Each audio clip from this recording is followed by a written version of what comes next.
Ulama Yahudi kata, dalam kitab kami ni, seorang ibu yang anak lelaki dia meninggal, seorang ibu tadi tidak ada hak, tidak ada nasib, bahagian dalam pusaka anak dia tadi. Jadi Umar pun tanya, dalam kitab tadi itu kitab apa? Afit Taurat? Adakah dalam kitab Taurat yang kata begitu? Bismillahirrahmanirrahim. Innal hamdalillah nahmaduhu wa nasta'inuhu wa nastaghfiruhu wa nastahdihi wa natubu ilayhi wa na'udzu billahi min shururi anfusina wa sayyiati a'malina man yahdihillahu fala mudilla lahu wa man yudlilhu fala hadiya lahu. Asyhadu an la ilaha illallah wahdahu la syarika lahu wa asyhadu anna sayyidana maulana Muhammad abduhu wa rasuluh. Allahumma shalli wa sallim wa barik alaihi wa ala alihi wa sahbihi wa man ihtada bihadihi ila yaumiddin, amma ba'd. Assalamualaikum warahmatullahi wabarakatuh. Alhamdulillah, dengan izin Allah Subhanahu wa taala, sekali lagi sambungan pengajian kita berkenaan dengan penceritaan para sahabat Nabi sallallahu alaihi wasallam. Hari ini sahabat yang berkaitan ialah beberapa sahabat Nabi yang mana Sayyidina Umar radhiyallahu taala anhu tunjuk ajar dan memberi didikan kepada mereka. Jadi, kaifa kana Umar radhiyallahu taala anhu yu'allimu ashabahu. Macam mana Sayyidina Umar radhiyallahu taala anhu mengajar sahabat-sahabat dia. Jadi orang yang ikut Umar ni pun orang panggil sahabat juga, kan? Sahabat Nabi dah satu, pengikut Umar tu pula panggil sahabat Umar, kan? Baik, hadis diriwayatkan oleh Ibnu Hazmi, riwayat sanad al-asar. Asar ini diriwayatkan oleh Ibnu Hazmi dalam kitab Al-Mahalli. Kitab Al-Mahalli ini 15 jilid. 15 jilid kitab Al-Mahalli. Bagi Imam Ibn Hazmi ini banyak nas daripada sahihus sahabah, daripada asarus sahabah, daripada perbuatan sahabat, kata-kata sahabat Nabi sallallahu alaihi wasallam. Baik, daripada Zaid bin Aslam, anna yahudiyatan ja'at ila Umar radhiyallahu anhu faqalat inna ibni halak. فزعمت اليهود أنه لا حق لي في ميراثه. Jadi Zaid bin Aslam, dia kata seorang perempuan di zaman Sayyidina Umar radhiyallahu taala anhu mari berjumpa dengan Sayyidina Umar, bagi tahu kata anak lelaki dia tu meninggal. Jadi kalau kita tengok di zaman Rasulullah pun, Yahudi Madinah ni pun duduk sekali lah, kan? Tapi mereka duduk di bawah naungan kuasa Nabi lah. Mereka guna syariat mereka, kan? Hukum hakam mereka tak berkait dengan syariat al-Islam. Seorang perempuan ni dia mari, dia kata anak lelaki dia tu meninggal, bagi tahu kat Sayyidina Umar. Tibanya apabila masalah pesaka, ulama Yahudi ni mengatakan dia tidak ada nasib. And faza'amat annahu la haqqa li fi mirasih. Mereka kata engkau ni tak ada pesaka, tak ada bahagian daripada pesaka anak. And jadi Sayyidina Umar radhiyallahu taala anhu dengar begitu, fada'ahum. Umar pun panggil hukama, ulama di kalangan orang Yahudi ni. Tanya dia, ala tu'tuna hazihi haqqaha? Kenapa kamu tak memberikan wanita ni, perempuan ni, seorang ibu ni yang kematian anak dia, pesaka dia, harta nasib ketinggalan anak lelaki dia, kenapa tak bagi kat dia? Mereka kata la najidu laha haqqan fi kitabina. Ulama Yahudi kata, dalam kitab kami ni, seorang ibu yang anak lelaki dia meninggal, seorang ibu tadi tidak ada hak, tidak ada nasib, bahagian dalam pusaka anak dia tadi. Jadi Umar pun tanya, dalam kitab tadi itu kitab apa? Afit Taurat? Adakah dalam kitab Taurat yang kata begitu? Sebab kalau kita dalam al-Islam, seorang anak lelaki yang meninggal, ibu dia tu ada dua keadaan. Mak dia tu boleh dua keadaan. Satu keadaan dia boleh makan satu daripada tiga. Sekiranya anak lelaki tadi tidak ada anak yang waris. Kita kata cucu dia tak ada, kan? Dia boleh makan satu daripada tiga. Tapi kalau anak lelaki dia ada anak, ada isteri, maka ibu dia tadi itu boleh makan 1 daripada 6.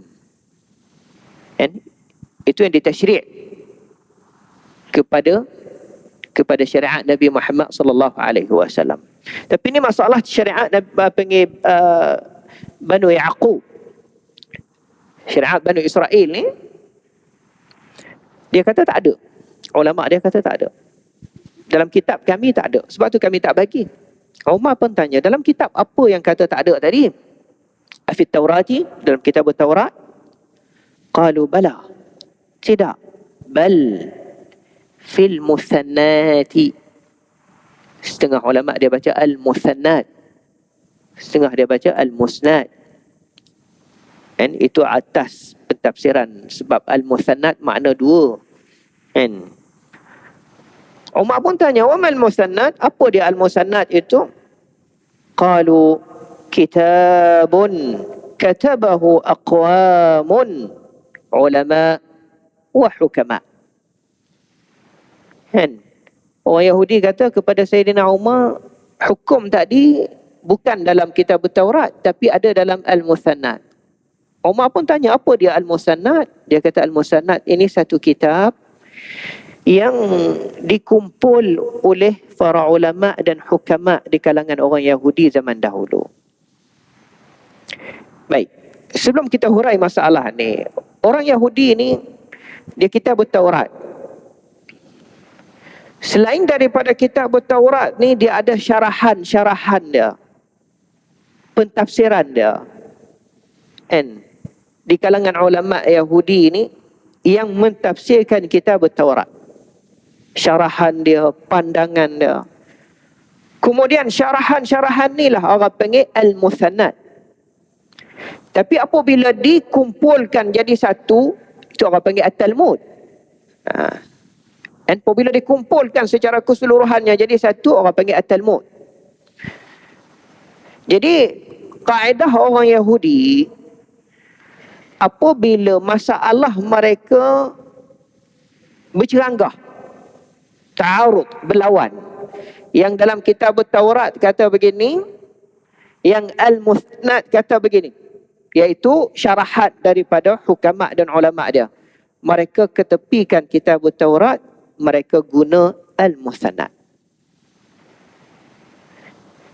Lalu itulah Umar apabila dia dengar pandangan di kalangan ulama ul-Yahud, kata Sayyidina Umar, idhabu fa'a'atuha haqqaha. Kamu pergi balik, beri hak perempuan tadi, nasib dia daripada pusaka tadi. Beri kat dia. Sebab apa kata Umar? Sebab pasti diutamakan kitab Taurat dulu daripada al-musannad. Jadi di sini, sebab tu Umar ni, Sayyidina Umar radhiyallahu ta'ala anhu, ada di kalangan para sahabat zaman dia tu kumpulkan hadis tu, mari berjumpa dia. Dia suruh bakar setengah-setengah riwayat.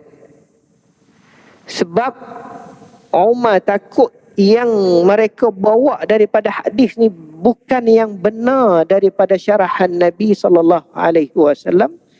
Bimbang takut berceranggah dengan nassul Quran. Kan sebab tu zaman Sayyidina Umar tu ketat untuk nak meriwayatkan hadis, apatah lagi kalau nak menghimpunkan keseluruhan hadis daripada Nabi SAW. Zaman Sayyidina Umar tu ketat. Bukan Umar tu menentang hadis, jangan faham silap. Sebahagian orang barat apabila dia tulis daripada tajuk yang sebegini, dia heret pergi kat lain, iaitu dia kata Umar sebahagian besarnya awal-awal orang yang menentang hadis daripada Nabi SAW. Orang yang tak terima hadis, hanya dia berpandukan kepada nassus syariah, iaitu semata-mata at-tashri'ul awal, iaitu nassul Quran. Tapi yang ni memang tak logik, tak boleh kita guna pakai. Tapi orang yang tak nak guna hadis ni pun kadang-kadangnya apabila dia berjumpa dengan kata-kata yang sebegitu yang diletakkan kepada Sayyidina Umar, jadi seolahnya bagi mereka ni berjumpa dengan dahan yang besar untuk mereka bergantung. Untuk nak buat alasan kemudian nak ketepikan hadis, mereka bergantung kata Umar pun banyak juga ketepikan hadis. Nampak dah tu? Terbiasa dah tu. Orang apabila dia nak melakukan jualan dia, barang dia, pasti dia letak kan barang-barang tadi pada tempat-tempat yang terkenal. Kalau kita hari ni kita nak jual barang kita ni, kita letak di supermarket yang terkenal. Itu menunjukkan kata barang kita ni laku kerana berada di tempat yang baik. Jadi orang-orang yang talis ni dia pandai. Dia buat rekaan. Sebab tu kata mereka ni dia tikam Islam dalam dalam kenyataan Islam itu sendiri. And memang Umar tu berlaku sungguh. Dalam ahli sejarah mengatakan apabila para sahabat bawa hadis keseluruhannya, Umar kata, wa ma hadhihi illa al-musannad. Kamu dah bawa benda-benda ni takut jadi musannad macam orang Yahudi.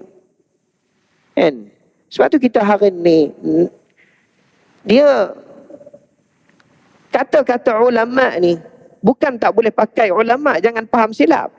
Oi, tak boleh pakai ulama, itu tak kena. Tapi kata-kata ulama ni pun adanya juga kadang-kadangnya kata-kata tadi bima zahara min indahu. Benda yang keluar daripada sisi dia. Maka apabila yang keluar daripada sisi dia saat itu dia bukan maksum. Apabila dia bukan maksum, kemungkinan besar benda yang berlaku yang keluar daripada diri dia itu tadi kecenderungan keberatan nafsu dia membawakan kepada membolehkan sesuatu benda. Kan? Sehingga Imam Syafi'i rahmatullahi alaih dia kata apa? Kalau dua masalah yang ada di sisi aku, satu masalah ni aku dah ternyata tahu dalil bukti katanya memang tak boleh. Tapi nafsu aku pun cenderung kat situ. Apabila nafsu aku cenderung kat situ, aku terasa nak mengelakkan daripada perkara tadi. Sebab bimbang takut kerana nafsu. Sampai tahap tu. Kan? Apatah lagi kalau dalam syarahan itu, dalam kata-kata itu, dalam tafsir itu langsung tidak bersandar kepada al-masadir. Langsung tidak bersandarkan kepada dari mana diambil dan dari mana dipetik. Yang tu lagi teruk. Yang tu bukan musannad dah lah. Yang tu teruk benar. Baik, kita kembalikan kepada sejarah ni. Jadi Sayyidina Umar radhiyallahu taala anhu memberikan tegas di sini walaupun orang Yahudi bukan beragama Islam, tapi nak memperbetulkan dalam agama mereka apabila masalah berlawan di antara kata-kata hukama dan ulama mereka ta'arud dengan kitab Taurat, rujuklah kepada kitab Taurat tu. Jangan orang pengen ketepikan Taurat guna al-musannad ini. Kan? Sebab tu Umar radhiyallahu taala anhu, riwayat Imam al-Baihaqi, dia kata kepada Syuraih. Hani Umar nak didik lah ni. Setelah berlaku peristiwa tadi, Umar nak didik para sahabat Nabi SAW macam mana? Didikan Umar ni lah menjadi panduan kepada kita. Umar kata kepada Syuraih, "Idza ataka amrun fi kitabillahi faqdi bih." Apabila setiap urusan agama yang berlaku ada dalam kitabillah, engkau jatuhkan hukum. Maknanya urusan hal peristiwa ni berlaku, masalah apa yang berlaku dalam agama, tengok dalam Al-Quran. Fa in lam yakun fi kitabillahi wa kana fi sunnati rasulillahi faqdi bihi. Kalau tak ada dalam Al-Quran, wahai Syuraih, ada dalam sunnah Nabi, boleh guna. Ini menunjukkan kata orang talif tadi memutarkan belik mengatakan Umar awal-awal orang yang menolakkan hadis. Tidak. Kalau Umar awal-awal orang yang menolakkan hadis, tidak adalah wasiat ini kepada Syuraih. Kalau hukum tu dah tak ada dalam Al-Quran, tengok dalam sunnah Rasul sallallahu alaihi wasallam. Fa in lam yakun fi kitabillahi wala fi sunnati rasulih wala fi ma qada bi fa in lam yakun fi kitabillahi wala fi sunnati rasulillah faqdi bima qada bihi a'immatul huda. Kalau tak ada dalam Al-Quran, tak ada dalam As-Sunnah, dalam hadis Nabi, kamu tengok wahai Syuraih, a'immatul huda. A'immatul huda tu petunjuk sahabat-sahabat Nabi kan.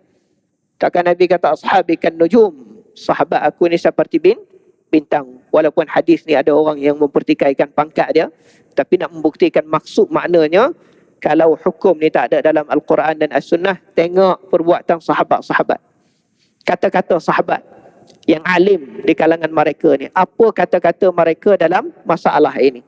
Fa in lam yakun fi kitabillah wala fi sunnati rasulillah wala fi ma qada bihi a'immatul huda. Tapi kalau Quran pun tak ada, hadis pun tak ada, dalam pendapat a'immatul huda pun tak ada fatwa yang sebegini, fa anta bil khiyar, engkau ada dua pilihan. Yang pertama, in syi'ta an tajtahida, yang pertama boleh engkau ijtihad. Sebab mereka mempunyai ilmu yang tinggi. Ijtihad, bersungguh-sungguh. Semak dalam Quran, semak dalam sunnah, cari sehingga boleh mengeluarkan hukum daripada nas tersebut.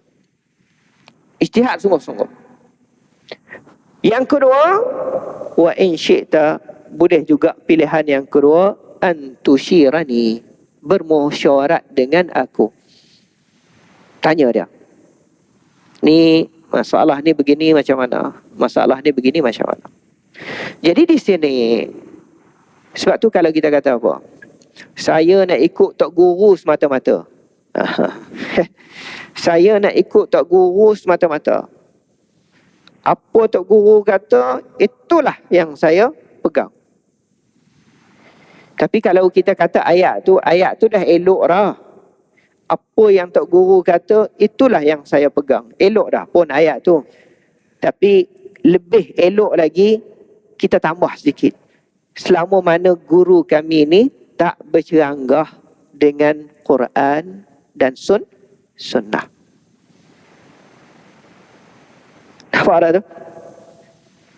Kalau kita kata, saya ni tak berapa suka sangat, tak berpegang sangat dengan kata-kata guru-guru ni, tu jadi nampak teruk telajak.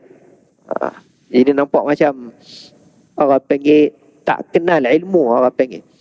Lepas tu dia kata apa? Saya ni ikut dan dengar apa sahaja yang dikatakan oleh guru-guru kami. Kalau guru kami kata begini, beginilah. Kalau guru kami kata begitu, begitulah.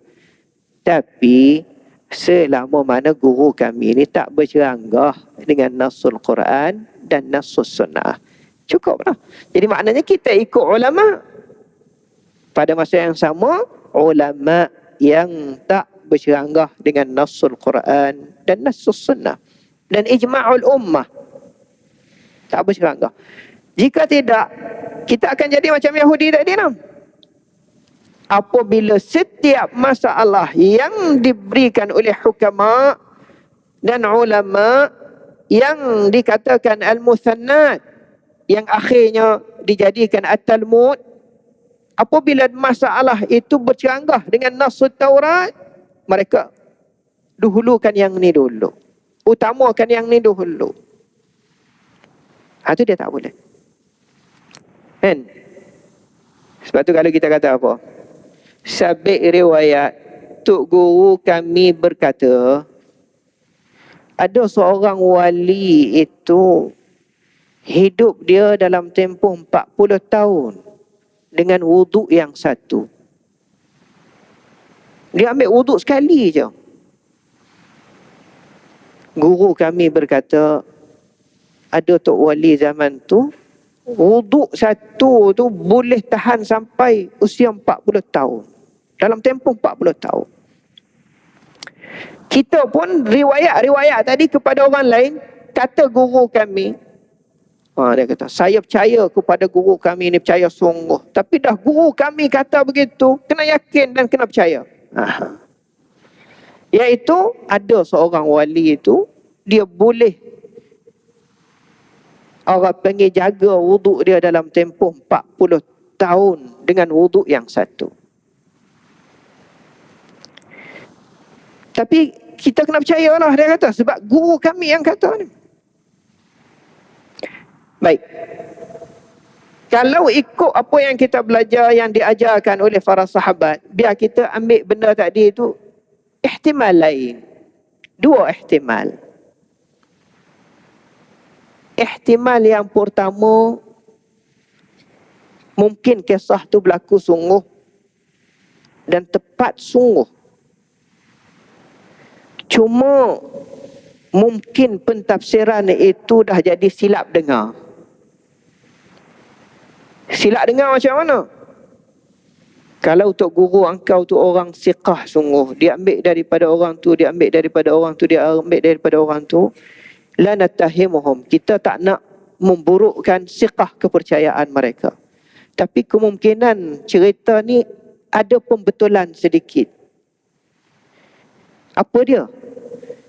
Mungkin wali tadi dalam tempoh 40 tahun dia senantiasa dalam berwuduk. Bukan tak batal wuduk. Dia senantiasa berwuduk. Batal, pergi ambil. Nak tidur, pergi ambil. Setubuh dengan isteri, pergi ambil. Selepas tubuh dengan isteri, pergi ambil. Bangun, ambil. Senantiasa wuduk dia saat itu tak putus. Dalam tempoh 40 tahun. Tak putus wuduk dia. Kalau kita hari ni, kalau kita katalah 5 kali sehari kita berwuduk. Tapi celah-celah tu memang putus lah. Ni dah putus dah. Lepas bila pula sambung? Pukul 1 sambung balik wuduk tu. Contoh. Lepas sembahyang zuhur putus dah wuduk. Bila pula sambung? Sembahyang asar pukul 4.30. Itu orang panggil terputus. Tapi mungkin dalam sejarah ni wali tadi tu wuduk dia tak terputus. Bukan tak batal wuduk dalam tempoh 40 tahun. Nampak tak tu? Ihtimal begitu. Ihtimal begitu. Tetapi oleh kerana sama'an, dengar fulan an fulan, fulan an fulan, fulan an fulan. Orang ni dengar daripada orang ni, orang ni dengar daripada orang ni, orang ni dengar daripada orang ni. Tidak semestinya, kadang-kalanya datang kepada orang yang terakhir itu, dia menceritakan cerita tadi yang membawakan kepada orang ini tak batalnya wuduk dalam tempoh 40 tahun. Jadi kalaulah tak batal wuduk dalam tempoh 40 tahun, masalah ihtimal yang kedua ini tak boleh berlaku. Dan tak boleh jadi. Sebab apa? Walaupun dia wali setinggi mana pun, tapi dalam tempoh 40 tahun ni, dia kena masuk bilik air. Dia kena tidur. Dia kena sentuh isteri dia. Dia kena buat tu. Semua perkara tu ijma'. Kita kata kalaulah kita kata sentuh isteri tu, ada lagi ulama' yang mengatakan tak batal wuduk. Tapi ijma' ulama' yang mengatakan batal wuduk apabila khuruj, keluar salah satu daripada dua jalan. Kencing ataupun daripada dubur. Takkah wali tadi 40 tahun langsung tak keluar daripada kubur dan dubur? Sebab tu kata, kalau kita sebulatnya menerima, tak, guru kami kata begitu, guru kami kata begitu, dia akhirnya jadi al-muthannat. Tapi kalau kita sebahagian daripadanya, tapi jangan kita kata, guru ni pula bohong lah. Apa ni duk main cerita begini? Jangan juga, tak boleh juga. Lepas tu, apa yang dia kata, sebaiknya kita menerima kenyataan itu, membuat dulu ihtimalat. Mungkin berlaku sungguh. Kalau kita kata 40 tahun dia jaga wuduk dia saat itu memang tak terputus, tertib. Tak putus. Batal selalu, batal. Kan? Sekejap batal, sekejap batal. Tapi batal terus ambil, batal terus ambil, batal terus ambil. Yang tu ihtimal 40 tahun.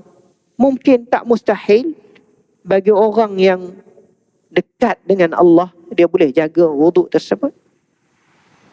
Nampak tak tu? Walaupun tempoh 40 tahun, tak mustahil. Kan? Sebab dia diberikan kekuatan untuk menjagakan wuduk dia jangan putus. Itu satu yang kita boleh ambil daripada didikan Sayyidina Umar radhiyallahu taala anhu. Yang kedua, riwayat Imam Al-Baihaqi dan Abdul Razak daripada Ikrimah. Ikrimah ni anak bagi Abu Jahl. Ikrimah bin Abi Jahl. Dia kata anna Umar radhiyallahu anhu qala li Abdurrahman bin Auf. Kan? Katanya Ikrimah anna Umar radhiyallahu anhu qala li Abdurrahman bin Auf ara'aita law ra'aitu rajulan qatala rajulan aw sariqa aw zana qala ara shahadataka shahadata rajulin minal muslimin qala asabta. Sayyidina Umar radhiyallahu taala anhu dia tanya Abdurrahman bin Auf. Ni dia nak test ni. Kan? Sebab tu kita kata tadi macam mana Umar ni mendidikkan para sahabat. Dia nak test Sayyidina Uthman. Itu Sayyidina Abdurrahman bin Auf.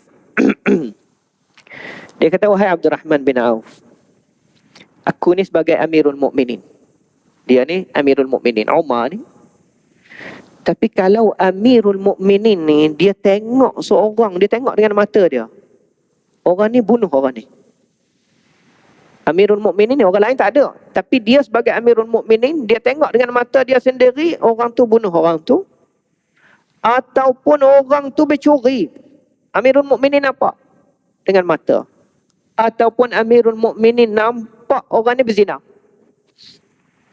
Orang lain tak ada, dia seorang je. Tapi dia selaku Amirul Mukminin. Dia selaku seorang Amirul Mukminin, dia nampak orang ni bercuri. Dia nampak orang ni berzina. Dia nampak orang ni bunuh. Dia dah Amirul Mukminin ni. Tanya Sayyidina Abdurrahman bin Auf, dia boleh buat apa pada ketika tu? Boleh jatuh hukum tak? Abdurrahman bin Auf pun duduk diam. Sekejap Abdurrahman bin Auf kata, ara syahadataka syahadata rajulin minal muslimin. Dia kata, yang saya nampak, ara. Sebab tu para sahabat dia guna perkataan tu, dia tak memberikan satu orang panggil apa, tegas sangat tu, tidak. Kan? Kalau kita hari ni salah. Neraka. Dia jadi macam. Tapi para sahabat ni tidak. Sebab tu para ulama zaman dahulu pun waktu dia tulis kitab. Sebab tu kalau baca kitab, baca tulisan mereka ni, dia kata apa? Wallazi yazharu li. Imam An-Nawawi. Contoh Imam An-Nawawi dalam kitab Al-Majmu'. Dia bawa khilaf.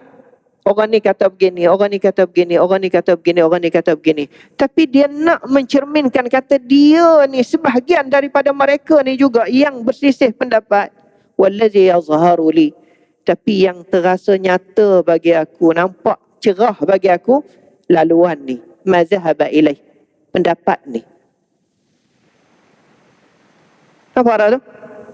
Wa amma ghairuhu, adapun yang selain daripada yang ni, di sisi aku ni rasa macam tak berapa nak kuat sangat. Takkah kenyataan itu tak memberikan sakit telinga? Takkah kenyataan itu tak memberikan, menunjukkan kata dia ni boleh menyalahkan semua orang, yang betul tu pada diri dia saja? Tidak. Dia dah memberi cermat dalam kenyataan, wallazi yazharu li, yang ternyata bagi aku ni yang ni nampaknya. Tapi yang lain tu saya rasa macam kurang sedikit. Cukup dah tu. Bagi kitanya pula, kalau dah terasa yakin dengan Imam An-Nawawi, siqatun nabihi, kepercayaan kita ni tinggi kepada Imam An-Nawawi, dengan wara' dia, dengan ilmu dia, dengan alimnya, kita pun pilih ma rajjahahu Nawawi, apa yang dah dipilih oleh Imam Nawawi. Tahu tak? Macam contohlah Imam Syafi'i baca Quran, hadiah pahala tu tak sampai kepada si mati. Tapi Imam Nawawi dia memilih orang yang mengatakan pahala baca Quran hadiah kepada si mati itu sampai. Tapi dia tak jijak pun Imam Syafi'i tu. Dia tak bijak pun. Dia pilih yang tu. Kita pula, aku pun memilih apa yang dah dipilih oleh Imam Nawawi. Habis cerita. Dia tak jadi perbalahan. Dan dia tak jadi nampak macam orang panggil dalam agama ni nak tutup semua lubang. Dia tak boleh. Melainkan pada usulul aqaid. Ayat ni tak boleh. Baik. Apa kata Abdul Rahman bin Auf?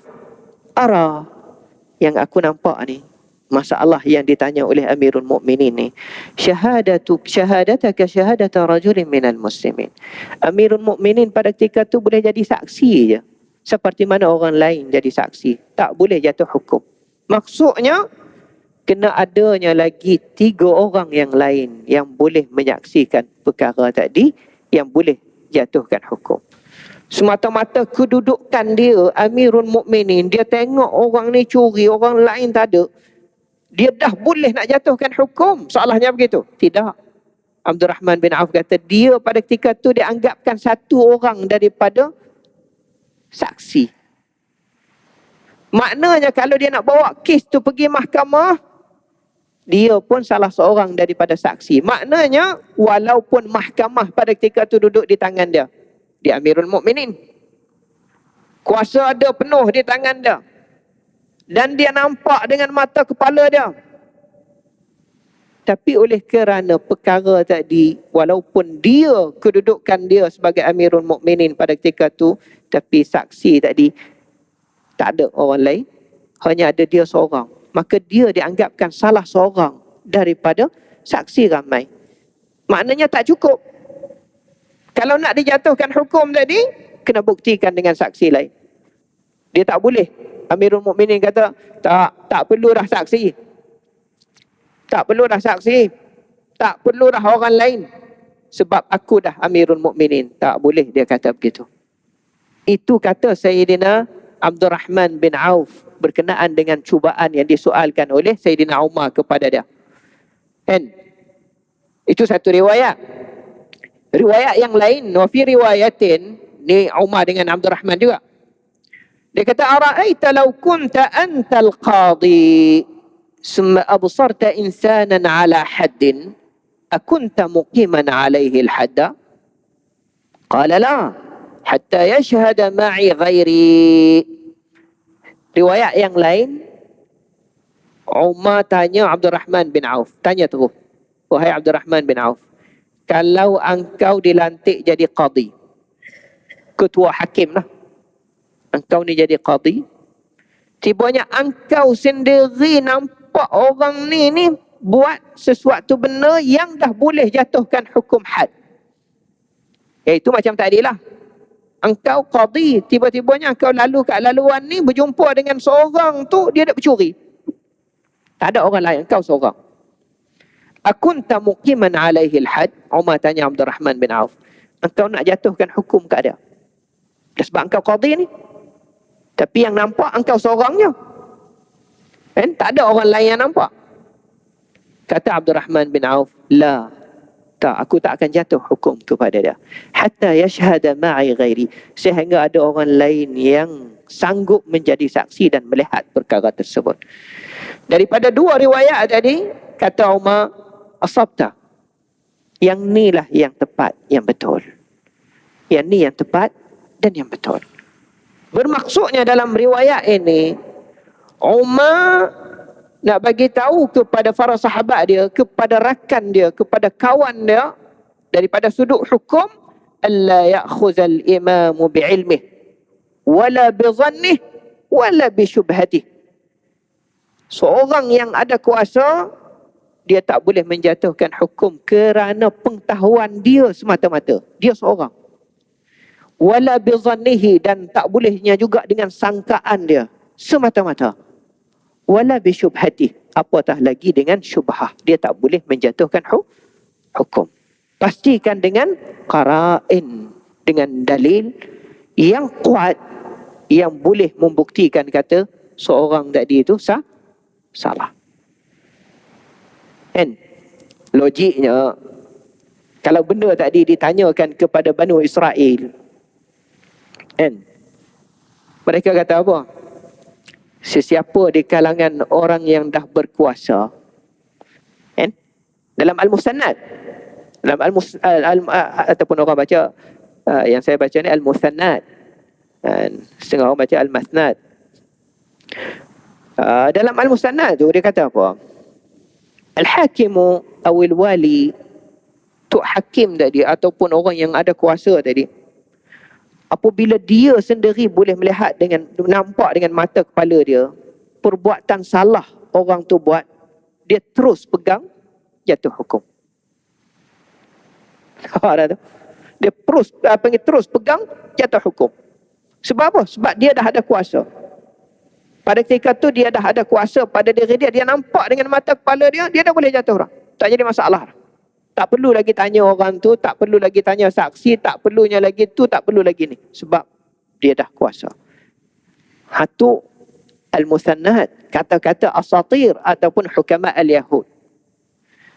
Tapi dalam nas syariati, nas syariat kita yang diajarkan oleh sahabat Nabi SAW, yang dididikkan mereka ini ialah Nabi SAW. Tak boleh, walaupun engkau hakim, walaupun engkau wali, semata-mata engkau seorang diri yang nampak, tak bolehnya lagi dijatuhkan hukum kepada seorang itu. Pastikan bawa yang lain yang menyaksikannya dulu, isbatkan kesalahan itu dulu.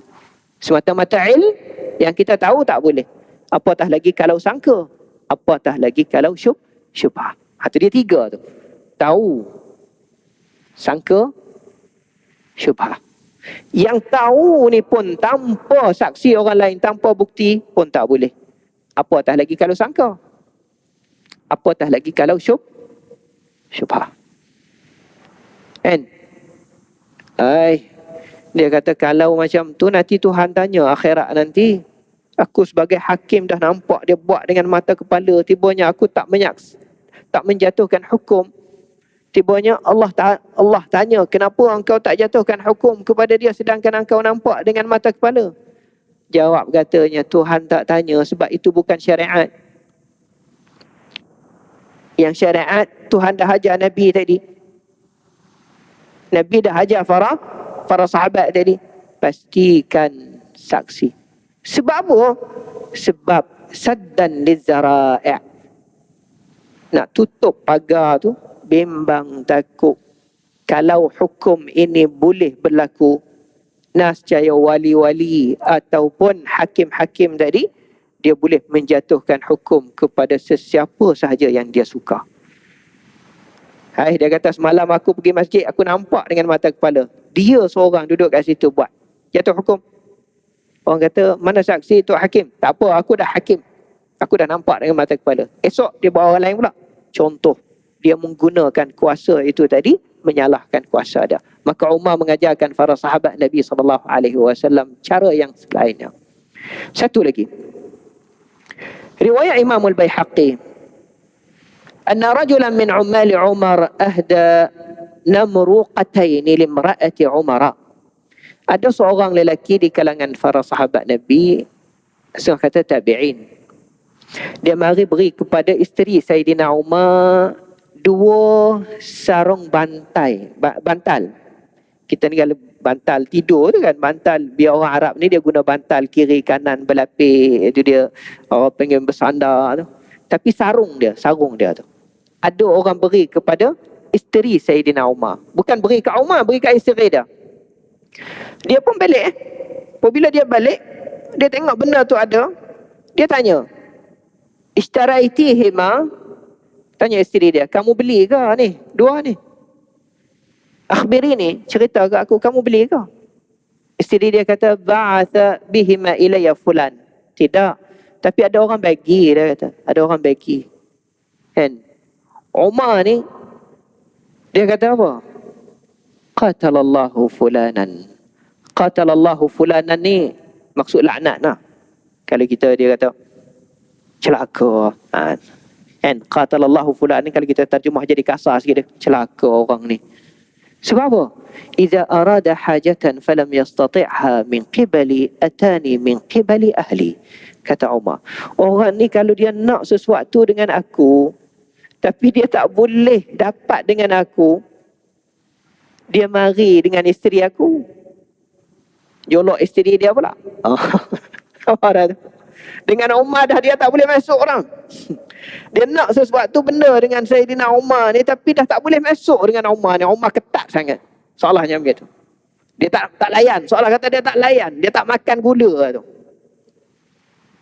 Tapi dia pergi kat isteri dia. Atani min qibali ahli. Pergi kat isteri aku, dia kata. Dah kat aku dah tak boleh mari, pergi kat sebelah isteri pula. Ni kata Umar radhiyallahu taala anhu. Akhirnya fa kharaja yahmilhuma. Umar pun ambil sarung tadi, dua-dua tadi ambil keluar. Bawa keluar. Satunya dia beri kepada seorang wanita Al-Ansar, satu lagi dia beri kepada seorang perempuan Al-Muhajir. Sebab tu Umar dalam kisah ni dia ada berlaku kisah yang lain. Riwayat Imam Al-Baihaqi juga. Harir, dia kata seorang lelaki ni dia selalu beri hadiah. Selalu beri hadiah ke Umar.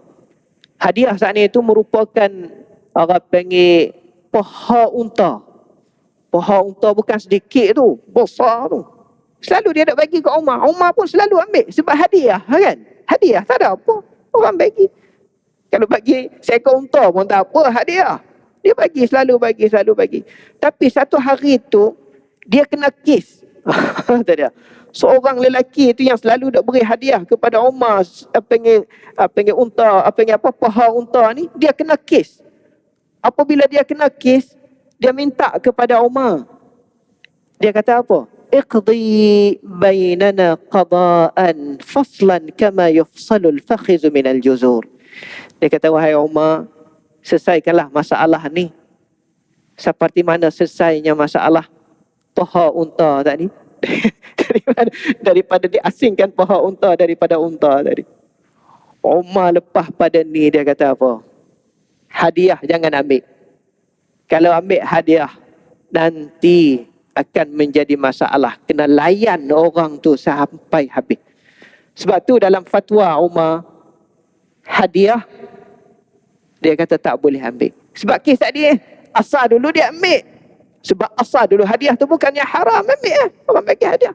Tapi boleh kerana orang tu apabila dia kena kes, dia pergi bergantung dengan Umar dengan kait hadiah dia. Umar kata jangan ambil. Lepas pada ni jangan ambilnya hadiah. Sebab bimbang takut akan bergantung dengan hadiah tadi pada masalah isu-isu yang tersebut. Sekadar ini saja yang kita boleh ambil daripada ajaran Sayyidina Umar, didikan mereka kepada sahabat Nabi SAW yang menjadi pengajaran untuk kita yang terbaik untuk menjadikan yang baik. Aku qauli hadza wa fawwadhu amri ila Allah innallaha basirun bil ibad. Bismillahirrahmanirrahim.